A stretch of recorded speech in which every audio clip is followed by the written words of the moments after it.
बिस्मिल्लाहिर्रहमानिर्रहीम। अस्सलाम वालेकुम। Welcome back to my channel. कैसे हैं आप सब? उम्मीद करती हूँ कि आप अल्लाह की रहमत से ठीक होंगे। आज मैं बनाने जा रही हूँ देगी पुलाव। बिल्कुल देग जैसे ये चावल बनेंगे और आप खुद हैरान हो जाएंगे कि इनका जायका भी बिल्कुल वैसा ही है। तो मैंने इसको बहुत ही टेस्टी बनाया है। ये मैं अपनी अब्बू की तरफ गई थी जब मेरी सिस्टर ने ज़र्दा बनाया था और मैंने पुलाव बनाया था। ये उसकी रेसिपी है। तो जल्दी से इसको स्टार्ट कर लेती हूँ। इधर मेरे पास मटन है तकरीबन 1.5 किलो। इसको मैंने धो के अच्छे से रख लिया है। अब एक बर्तन ले लेंगे या प्रेशर ले लेंगे। मैं इसको प्रेशर में बना रही हूँ तो उसमें मैं इसको ऐड कर रही हूँ गोश्त को। और अब मैं इसमें दूसरे मसाले ऐड करूँगी। इसमें मैं ऐड कर रही हूँ लहसुन। लहसुन को हमने छीलना बिल्कुल भी नहीं है, साबुत डालेंगे हम इसमें। ठीक है, तो मैं लहसुन डालूँगी और साथ ही इसमें मैं डालूँगी खुशक धनिया।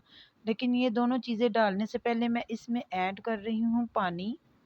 पानी तकरीबन उतना डालेंगे कि ये जो गोश्त है ये गल जाए और इसकी अच्छी सी यखनी भी बन जाए। तो इधर मेरे पास 2 टेबल स्पून खुशक धनिया और लहसुन है। ठीक है, तो ये आपने छीलना बिल्कुल भी नहीं है, ऐसे ही हम इसमें डालेंगे। और इसमें मैं ऐड करूँगी नमक।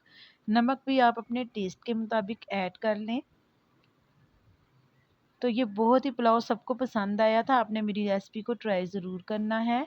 तो 1 टेबल स्पून भर के मैंने इसमें नमक का ऐड किया है। तो माशाल्लाह से देखें, ये तकरीबन आधे घंटे में गोश्त जो है ये रेडी हो चुका था। इसको मैं एक बाउल में निकाल लूँगी और सेपरेट कर लूँगी। इसकी यखनी को मैं छान लूँगी। ठीक है, तो ये गोश्त जो है ये अच्छे से गल चुका है। ये आपको मैंने चेक भी करवा दिया है।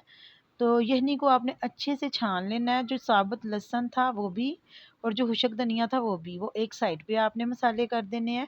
सिर्फ हमें यखनी चाहिए। ठीक है, तो अब एक पतीला लेंगे और इसमें ऐड करेंगे ऑयल। ऑयल जो है वो 1 प्याली ऐड करूँगी। ऑयल ज़्यादा ऐड नहीं करेंगे, इससे हमारा पुलाव जो है वो चिपचिपा बनता है ज़्यादा ऑयल ऐड करने से। इसमें ऐड कर रही हूँ अदरक। और अदरक जो है ना, सिर्फ इसमें अदरक ही ऐड करेंगे और इसमें वो नहीं ऐड करेंगे प्याज। ठीक है, ये बाज़ार वाला देगी पुलाव ही इंशाल्लाह ताला आप घर में रेडी करेंगे। तो अब मैं इसमें ऐड कर रही हूँ ये जो मैंने मटन बॉयल किया था ना, वो आपने डाल के इसको अच्छे से ज़रा फ्राई कर लेना है गोश्त को ना, ताकि ये अच्छे से इसकी स्मेल जो है ये ख़त्म हो जाए गोश्त की भी, और ये थोड़ा सा इसकी बुनाई भी हो जाएगी। आप समझ रहे हैं ना मेरी बात को? तो सिर्फ मैंने इधर अदरक ऐड किया है, लहसुन ऐड नहीं किया, ना ही प्याज ऐड किया है। ठीक है, ये गोश्त डाल के आपने इसको अच्छे से फ्राई कर लेना या भून ले, जो भी आप कह लें। तो अगर आपको वीडियो अच्छी लग रही है तो प्लीज़ आप मुझे सपोर्ट ज़रूर करें, मेरी वीडियो को लाइक करें और दोस्तों के साथ शेयर करें। तो ये जो यखनी थी जो मैंने सेपरेट की हुई थी, ये आपने अब डाल देनी है इस गोश्त में, मटन में। इसको मैंने भून लिया था अच्छे से।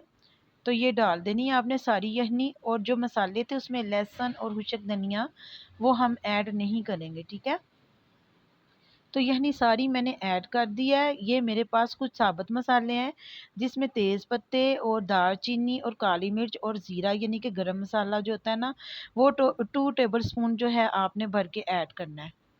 2 टेबल स्पून आपने इसमें गरम मसाला और 2 से 3 अदद तेज़ पत्ते डाल देने हैं। ठीक है, तो ये बहुत ही यमी पुलाव तैयार होगा, बिल्कुल देगी पुलाव जिसको बोलते हैं ना बाज़ार वाला, वैसा ही इंशाल्लाह तैयार होगा। तो ये पानी जो है ये देखें, ये बॉयल होना शुरू हो चुका है।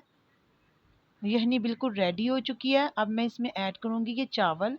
और इधर मैं आपको बता दूं कि चावल जो है ना वो मैंने 3 यानी कि तकरीबन 1 किलो चावल लिए थे, जिसमें मैंने 1.5 किलो मटन ऐड किया है। ठीक है, गोश्त थोड़ा ज़्यादा ऐड किया था मैंने।